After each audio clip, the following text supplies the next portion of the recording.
शरीर संसार में अहंता ममता करना कर्म का फल नहीं है।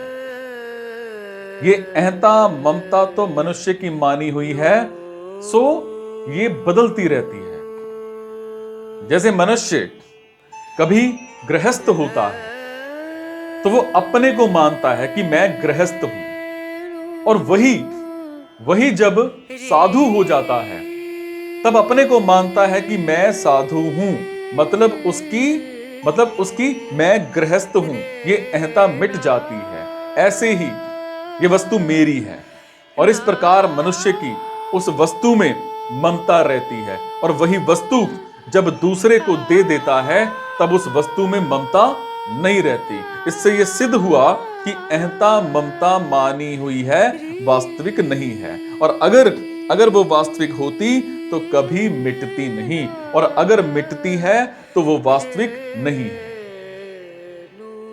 अहंता ममता का जो आधार है, आश्रय है, वो तो साक्षात परमात्मा का अंश है। उसका कभी अभाव नहीं होता, और उसकी सब जगह व्यापक परमात्मा के साथ एकता है। उसमें अहंता ममता का गंध भी नहीं है। और अहंता ममता तो प्राकृत पदार्थों के साथ तादात्म्य करने से प्रतीत होती है। तादात्म्य करने और ना करने में मनुष्य स्वतंत्र है। जैसे मैं गृहस्थ हूं, मैं साधु हूं, ऐसा मानने में, और वस्तु मेरी है, वस्तु मेरी नहीं है, ऐसा मानने में, मतलब अहंता ममता का संबंध जोड़ने में और छोड़ने में ये मनुष्य स्वतंत्र और समर्थ है। और इसमें ये पराधीन और असमर्थ नहीं है, क्योंकि शरीर आदि के साथ संबंध खुद चेतन ने जोड़ा है, शरीर और संसार ने नहीं। सो जिसको जोड़ना आता है उसको तोड़ना भी आता है। संबंध जोड़ने की अपेक्षा तोड़ना सुगम है। जैसे मनुष्य बाल्यावस्था में मैं बालक हूं और युवावस्था में मैं जवान हूं ऐसा मानता है, इसी तरह से वो बाल्यावस्था में खिलौने मेरे हैं ऐसा मानता है, और युवावस्था में रुपए पैसे मेरे हैं ऐसा मानता है। और इस प्रकार मनुष्य को बाल्यावस्था आदि के साथ और खिलौने आदि के साथ खुद संबंध जोड़ना पड़ता है, परंतु इनके साथ संबंध को तोड़ना नहीं पड़ता। हालांकि संबंध खुद टूटता चला जाता है। मतलब है कि बाल्यावस्था आदि की अहंता शरीर के रहने या फिर ना रहने पर निर्भर नहीं है, हालांकि खुद की मान्यता पर निर्भर है। ऐसे ही खिलौने आदि की ममता वस्तु के रहने या फिर ना रहने पर निर्भर नहीं है, हालांकि मान्यता पर निर्भर है। इसीलिए कर्मफल शरीर वस्तु के रहते हुए भी उसका आश्रय सुगमता पूर्वक छूट सकता है। स्वयं नित्य है और शरीर संसार अनित्य है। नित्य के साथ अनित्य का संबंध कभी टिक नहीं सकता, रह नहीं सकता। हालांकि जब स्वयं अहंता ममता को पकड़ लेता है तब अहंता ममता भी नित्य दिखने लग जाती है। फिर उसको छोड़ना कठिन मालूम देता है, क्योंकि उसने नित्य स्वरूप में अनित्य अहंता ममता मैं और मेरापन का आरोप कर लिया।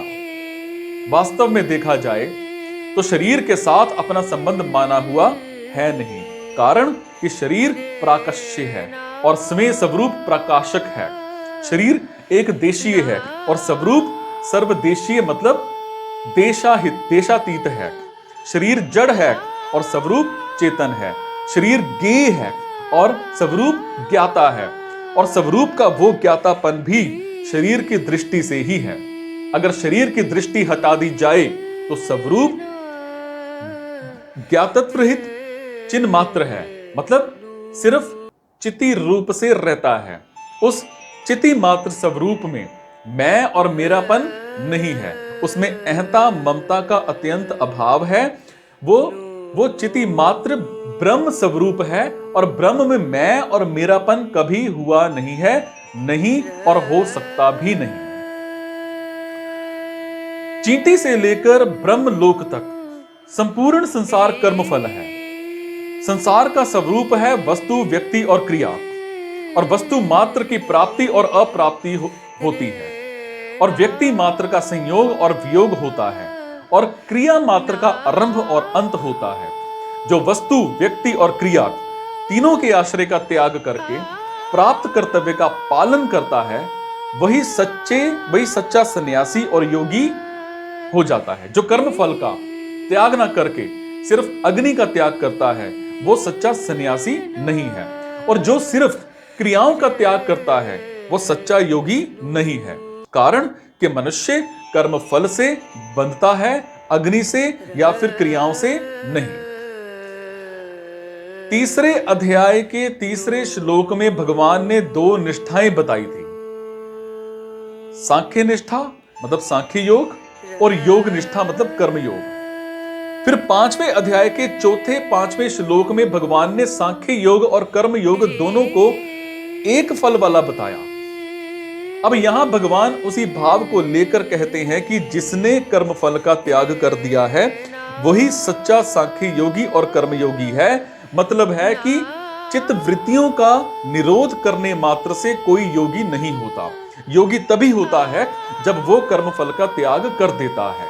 कारण कि जब तक कर्म फल की चाहना है, तब तक वृत्ति निरोध करने से सिद्धियों की प्राप्ति तो हो सकती है, पर कल्याण नहीं हो सकता।